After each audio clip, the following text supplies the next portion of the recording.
ಶಿವಮೊಗ್ಗ ನಗರದ ಶೆಟ್ಟರ ಸಂತೆಯಲ್ಲಿ ನೋಡಿ ದೋಸೆ ಎಲ್ಲ ಒಯ್ದು ಕೊಡ್ತಾಯಿದೆ. ಮಸಾಲೆ ದೋಸೆ, ಸೆಟ್ ದೋಸೆ, ಖಾಲಿ ದೋಸೆ, ಬೊಂಬಾಟಾಗಿರೋ ದೋಸೆ ಎಲ್ಲ ವೆರೈಟಿ ವೆರೈಟಿ ಇತ್ತು. ಗಿರ್ಮಿಟ್ ಮಿರ್ಚ್ ಮಸಾಲೆ ಇತ್ತು. ಬದನೆಕಾಯಿ ಬೋಂಡ ಅಂತೂ ಸ್ಪೆಷಲ್ಲಾಗಿತ್ತು, ಸಖತ್ತಾಗಿತ್ತೆಲ್ಲ. ನಮ್ಮ ಸ್ನೇಹಿತರು ಶೆಟ್ಟರು ಸ್ನೇಹಿತರೆಲ್ಲ ಸಿಕ್ಕರು. ಶಿವಮೊಗ್ಗ ವಿರೂಪಾಕ್ಷ ಅವ್ರ ಜೊತೆಗೆ ಒಂದು ಫೋಟೋವನ್ನು ತೆಗೆಸ್ಕೊಂಡ್ರು. ಭಾಳ ಆನಂದ ಆಯಿತು.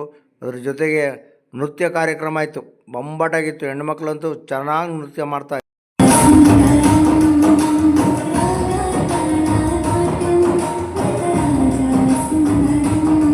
ಹಲೋ ಎಸ್ ನಮಸ್ಕಾರ, ನಾನು ಶಿವಮೊಗ್ಗ ವಿರೂಪಾಕ್ಷ ಮಾತನಾಡ್ತಾ ಇದ್ದೀನಿ. ಶಿವಮೊಗ್ಗದ ಅಲ್ಲಮ್ಮ ಪ್ರಭು ಫ್ರೀಡಮ್ ಪಾರ್ಕ್ ಇದೆಯಲ್ಲ, ಅಲ್ಲಿ ಶೆಟ್ಟರ ಸಂತೆ ನಡೀತಾ ಇದೆ ನೋಡಿ. ಆರ್ಯ ವೈಶ್ಯ ಸಮಾಜದವರಿಂದ ಏರ್ಪಡಿಸಿದ್ದಾರೆ. ಶಿವಮೊಗ್ಗದಲ್ಲಿ ಏರ್ಪಡಿಸಿರ್ತಕ್ಕಂಥ ಶೆಟ್ಟರ ಸಂತೆ ಒಳಗೆ ಹೋಗ್ತಾ ಇದ್ದೀನಿ ನೋಡಿ. ಜನವೋ ಜನ, ಅಬ್ಬಬ್ಬಬ್ಬ ಏನು ಜನ ರೀ, ಏನು ಡೆಕೋರೇಷನ್ ರೀ, ಏನು ಅರೇಂಜ್ಮೆಂಟ್ ರೀ.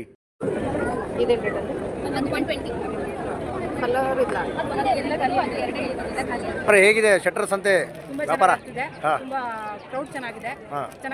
ನೀವು ಕೆಲವು ಕಡೆ ಎಲ್ಲ ಕೊಡ್ತಾ ಇರ್ತೀರಲ್ಲ, ಸ್ಟಾಲ್ ಹಾಕ್ತಾ ಇರ್ತೀರ. ಓಕೆ, ನಮ್ಮ ಹೆಸರು? ನನ್ನ ಹೆಸರು ಅರ್ಪಿತಾ ಅಂತ ಹೇಳಿ. ನಮ್ಮಲ್ಲಿ ಸ್ಪೆಷಲ್ ಅಂತ ಹೇಳಿದ್ರೆ ಹ್ಯಾಂಡ್ ಮೇಡ್ ಹಾರಗಳು, ಬಟ್ಟೆದು. Very good.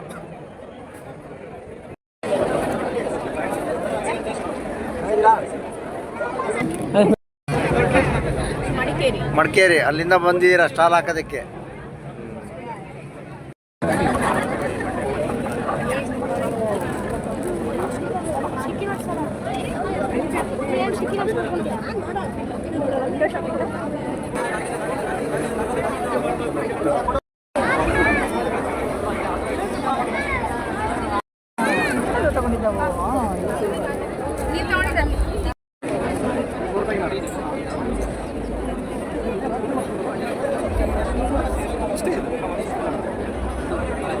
ಶಿವಮೊಗ್ಗ ನಗರದ ಶೆಟ್ಟರ ಸಂತೆಯಲ್ಲಿ ಎಲ್ಲಪ್ಪ ಶೆಟ್ರದ್ದು ತಿಂಡಿ ಸ್ಟಾಲೇ ಕಾಣ್ತಾ ಇಲ್ಲ ಅಂತ ಹುಡ್ಕೊಂತ ಹೋದೆ. ರೈಟ್ ಸೈಡಲ್ಲಿ ಕಣ್ಣಿಗೆ ಬಿತ್ತು.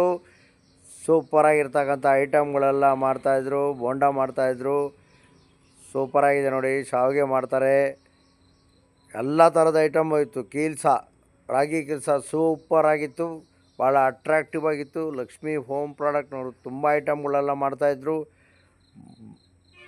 ಮಸಾಲೆ ಬನ್ನಿತ್ತು. ಜನವೋ ಜನ, ಸಿಕ್ಕಾಪಟ್ಟೆ ಜನ, ರಶ್ಶು ಅಂದ್ರೆ ರಶ್ ಇತ್ತು.